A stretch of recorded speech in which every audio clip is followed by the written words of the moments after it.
तुम इमेजिन करो कि तुम एक एवरेज इंसान हो और तुम्हारा सपना है टॉप 1% आने का। तो तुम एक एवरेज इंसान से टॉप 1% इंसान में कैसे आ सकते हो? उसमें तुम्हें क्या चाहिए? क्या चाहिए आपको पता है? माइंडसेट। अगर एक एवरेज इंसान का माइंडसेट टॉप 1% वाले बंदे के जैसा हो गया तो तुम आराम से 1% में आ सकते हो। तो आज इस पूरे वीडियो में आपको बताने वाला हूँ कि एक एवरेज इंसान का माइंडसेट कैसा होता है और एक जो टॉप 1% है उसका माइंडसेट कैसा होता है, वो सिचुएशन को कैसे हैंडल करते हैं। तो आप पेन और पेज लेकर बैठ जाओ, उस पर पूरे अच्छे से लिख दो, क्योंकि ये वीडियो आपकी पूरी लाइफ चेंज कर सकती है। तो स्टार्ट करते हैं। Point number 1, dealing with new opportunity. अब देखो, जब भी एक एवरेज इंसान के सामने एक नई अपॉर्चुनिटी आती है तो वो इंसान क्या करता है ना, पहले सोचेगा कि यार इसमें मेरा फ्यूचर क्या होगा। अगर मैंने इससे स्टार्ट किया तो अगर ये फेल हो गया, बिजनेस नहीं चला, या जो नई अपॉर्चुनिटी आई है काम नहीं किया तो क्या होगा, लोग क्या बोलेंगे, मुझे करना चाहिए या नहीं करना चाहिए, मेरे पास समय नहीं है, अगर मैं फेल हो गया मेरी फैमिली सिचुएशन में फंस जाएगी, मेरा नाम खराब होगा। ये क्या है ना, वो बहाना बनाते हैं अपने आप से, उसे करने की कोशिश नहीं करते। और इसी जगह जो टॉप 1% में बैठे हैं ना, उनका माइंडसेट क्या है, वो जैसे ही देखेंगे एक नई अपॉर्चुनिटी हमारे सामने आ रही है, भाई डुबकी लगा लेंगे, भाई कूद जाएंगे, सीधे कूद जाएंगे, तुरंत एक्शन लेंगे। उनका माइंडसेट यही है कि अगर ये अपॉर्चुनिटी मुझे सक्सेसफुल नहीं बनाई, अगर मैं इससे फेल हुआ तो मैं इससे सीखूंगा, और मैं इसे सिर्फ सीखूंगा तो अगली बार मैं इससे बेटर करूंगा। उनका माइंडसेट ही है। वो अपने फियर को क्या करते हैं ना, साइड कर देंगे और सीधे रिस्क लेंगे, सीधे जाकर रिस्क लेंगे। और एक नॉर्मल बंदा जो एक एवरेज है वो अपने ओवर थिंक में चला जाएगा, वो ओवर थिंक में खो जाएगा भाई। Point number 2, handling financial stress. जब एक एवरेज बंदे के अंदर ना कि पास जब फाइनेंशियल प्रॉब्लम्स आती है, लाइक उसके अनवांटेड बिल्स आ गए जो वो एक्सपेक्ट भी नहीं करता था, उसने एक्सपेंस ज़्यादा कर दिए, उसकी जो नीड्स है, आवश्यकता है, वो बढ़ गई, तो बहुत ज़्यादा स्ट्रेस में आ जाता है। अब वो सोचता है कि पैसा आएगा कहाँ से, बहुत ज़्यादा प्रॉब्लम हो जाता है कि पैसा आएगा कहाँ से। और इसी चक्कर में वो क्या करता है, अपने लाइफ में बड़े बड़े रिस्क लेता है, रिस्की डिसीजन ले लेता है, गलत डिसीजन ले लेता है जो उसे अवॉइड करने चाहिए थे। और इसी जगह पर एक टॉप 1% बंदा उस क्या देखता है कि हाँ ये क्या है कि इसको हम लेते हैं, मान लो प्रॉब्लम्स है, हाँ मेरे पास फाइनेंशियल प्रॉब्लम्स आई हैं, तो क्या मैं इसके ओवर थिंक करूँगा? नहीं करूँगा, मैं इसे सॉल्यूशन के अप्रोच में देखूँगा। हाँ चलो ठीक है, प्रॉब्लम तो आई है, अब मैं इसे ठीक कैसे कर सकता हूँ, वो इसके बारे में सोचेगा कि मैं इसका सॉल्यूशन कैसे ढूंढूं। हाँ प्रॉब्लम है, अब इसे मैनेज करना है। वो देखेगा कि हाँ अगर मैं अपने खर्चे कम कर दूँ तो पैसे प्रॉब्लम अच्छी हो जाएगी, अपनी बजटिंग करना शुरू कर दूँ। भाई याद रखना, अगर तुम पैसे किसी को दिखाने के लिए खर्च कर रहे हो, शो अप कर रहे हो, तो हाँ 1-2 दिन उस बंदे जो देखेंगे इफेक्ट करेगा, फिर उसके बाद भूल जाएंगे, अपनी दुनिया में मगन हो जाएंगे। इसलिए पैसे को इन्वेस्ट करो सही जगह पर, ठीक है, लॉन्ग टर्म प्लानिंग लेकर चलो। Point number 3, spending versus investing. यहाँ पे जो एक एवरेज इंसान है ना, एवरेज इंसान अपने पैसे को खर्च करता है, दबा के खर्च करता है। उसकी सैलरी आते ही भाई शॉपिंग, ओवर ईटिंग, अपने खचाखच भाई नई फ़ोन ले लिया, बाइक ले ली, अनवांटेड खर्चे। भाई मान लो उसके 50,000 सैलरी, तो 20,000 वो खर्चे कर रहा है, जिसकी ज़रूरत नहीं है वही चीज़ खरीद कर ला रहा है। और वो कहते हैं कि ज़िंदगी एक ही मिली है, इसी में जी लेते हैं, कल क्या होगा हमें थोड़ी ना पता, हम लॉन्ग टर्म प्लानिंग नहीं करेंगे। और जो टॉप 1% बंदे होते हैं, ये अपने इनकम का सबसे ज़्यादा हिस्सा इन्वेस्ट करते हैं लॉन्ग टर्म के लिए।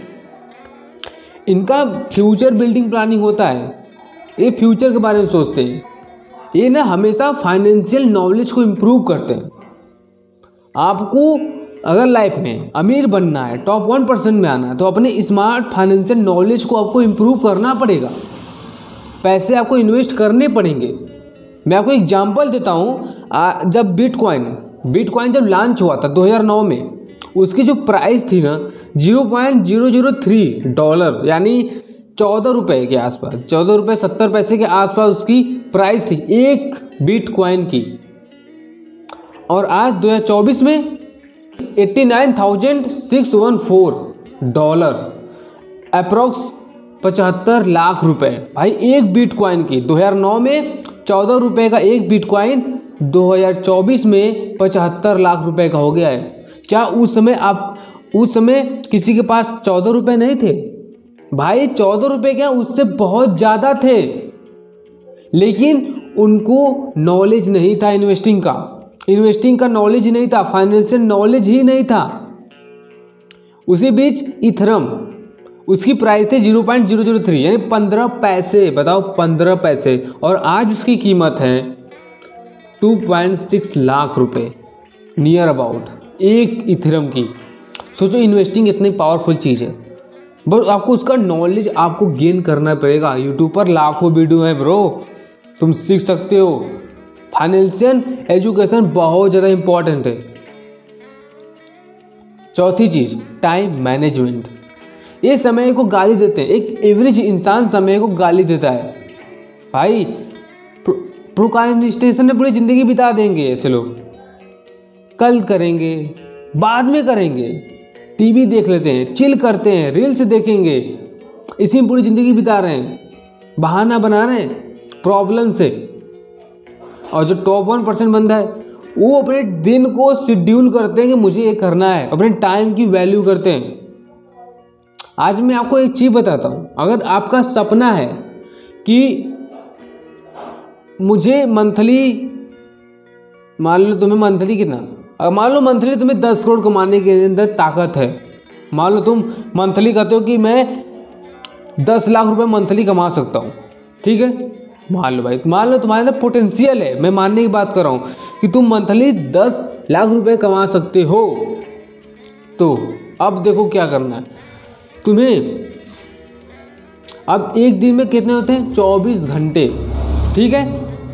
अब 24 घंटे को गुणा करो एक महीने में, 720 घंटे तुम्हारे पास है, एक महीने की बात हो रही है, ठीक है। अब जो तुम्हें जो कमाना है ना 10 लाख रुपए, तुम 10 करोड़ कमा सकते हो, 1 करोड़ जो तुम्हारे अंदर पोटेंशियल है, जो तुम जानते हो कि मैं इतना कमा सकता हूँ फ्यूचर में, ठीक है, वो अमाउंट लो और 720 से उसमें भाग दे दो। जो आएगा वो तुम्हारे 1 घंटे की वैल्यू है, वो तुम्हारे 1 घंटे की वैल्यू है। और तुम समझ लो तुम्हारे 1 घंटे की वैल्यू है, और तुम अपने 1-1 घंटे 4-4 5-5 घंटे बर्बाद कर रहे हो, मतलब तुम अपने पोटेंशियल को उतना पैसा बर्बाद कर रहे हो। जाओ इसे निकालो, अपने दीवार पर चिपका लो कि तुम्हारे 1 घंटे कीमत है, तुम 5 घंटे रील देखे, इतने पैसे तुमने बर्बाद कर दिए, कीमत समझो। एंड 5वां पॉइंट, फेसिंग फेलियर। एक नॉर्मल इंसान फेलियर को देखने के बाद उसकी आइडेंटिटी अपने आप से जोड़ लेता है, अपने आप से नेगेटिव सेल्फ टॉक करना शुरू कर देता है कि यार मैं इसके लायक नहीं, मैं फेल होता हूँ, मैं बेकार हूँ, और वो बहाने बनाने लगेंगे, बहुत सारे एक्सक्यूज़ देंगे। और इसी जगह पर हमारे जो टॉप 1% का आदमी है, जिसका माइंड सेट है, वह इसे टेम्पररी लेते हैं, सेटबैक, ये छोटा सा फेलियर तो है, आज है कल नहीं रहेगा, ख़त्म। भाई वो लोग फेलियर्स को टेम्पररी लेते हैं, सेटबैक समझते हैं। इनका मतलब है कि भाई फेलियर आ गया, अब हम यहाँ से कुछ नया सीखेंगे, बस। फेलियर से मतलब कुछ नया सीखना, ख़त्म कहानी। हमेशा जब फेलियर रहेगा तुम नया सीखोगे, नेक्स्ट टाइम तुम बेटर करोगे। उनका मानना है कि फेलियर सक्सेस का एक पार्ट होता है, ठीक है। एंड जब बात अब आती है 6 पॉइंट की, लॉन्ग टर्म गोल। इसी जगह एक एवरेज इंसान का माइंडसेट क्या होता है लॉन्ग टर्म गोल के अकॉर्डिंग। इन लोगों को जो लॉन्ग टर्म बिल्ड है ना करना बहुत मुश्किल है, क्योंकि इनको भाई तुरंत इंस्टेंट ग्रेटिफिकेशन चाहिए, इनको खुशी तुरंत मिलनी चाहिए। इसलिए रातों रात इनको अमीर बनना है, कम समय में अमीर बनना है, कम समय में इनको रिजल्ट चाहिए। ये आज पढ़ाई कर रहे तो इनको आज रिजल्ट चाहिए, इनको सब कुछ रातों रात चाहिए, इनको रिजल्ट तुरंत चाहिए। और जो टॉप 1% है ये अपने गोल्स को बड़े रखते हैं और उस बड़े गोल को छोटे छोटे भागों में डिवाइड कर देते हैं, उस बड़े गोल को छोटे छोटे टुकड़ों में तोड़ देते हैं, फिर एक एक टुकड़ों को उठाते हैं, उस पर काम करते हैं, उसे पूरा करते हैं, एक टुकड़ो उठाते हैं, काम करते हैं, पूरा करते हैं और आगे बढ़ते हैं। और वो हमेशा जानते हैं कि कंसिस्टेंस एफर्ट ही वह रास्ता है जो हमें यहाँ तक पहुँचाएगा। तुम मोटिवेट हो या ना हो, तुम्हारे गोल्स हैं, उसे पूरा करना है, बस कहानी ख़त्म। Point number 7, dealing with stress. जब एक नॉर्मल एवरेज इंसान के लाइफ में स्ट्रेस आता है तो भाई वो तुरंत सब कुछ अवॉइड करने लगेगा, अपने स्ट्रेस से पीछा छुड़ाने की कोशिश करेगा, और टीवी देखने लगेगा, अपने कंफर्ट जोन में चला जाएगा, वो रील्स देखेगा। भाई वो अपने प्रॉब्लम्स को क्या करेगा ना, छुपाने की कोशिश करेगा, अपने आप झूठ बोलेगा, मतलब वो प्रॉब्लम से वो दूर भागेगा, अपने प्रॉब्लम्स को फेस कभी नहीं करेगा। बट इसी जगह जो टॉप 1% वाले लोग हैं, ये अपने प्रॉब्लम्स को समझते हैं ये ग्रोथ का रास्ता है। स्ट्रेस ग्रोथ का रास्ता है ब्रो, जो तुम्हें स्ट्रेस आएगा वही ग्रोथ का रास्ता है। तुम अगर स्ट्रेस आ रहा है ना, तो ये लोग स्ट्रेस को कैसे हैंडल करेंगे, एक्सरसाइज करेंगे, मेडिटेशन करेंगे, या उस स्ट्रेस को फेस करेंगे। यहाँ ये स्ट्रेस आ रहा है, चलो ठीक है, मैं इसको फेस करूँगा, इसके प्रॉब्लम को मैं ढूंढूंगा, इसका प्रॉब्लम्स क्या है। एवरेज इंसान अपनी गलती कभी मानता ही नहीं, जितने भी एवरेज इंसान अपनी गलती कभी नहीं मानेंगे, वो अपनी गलती तुम्हारे पर थोप देंगे।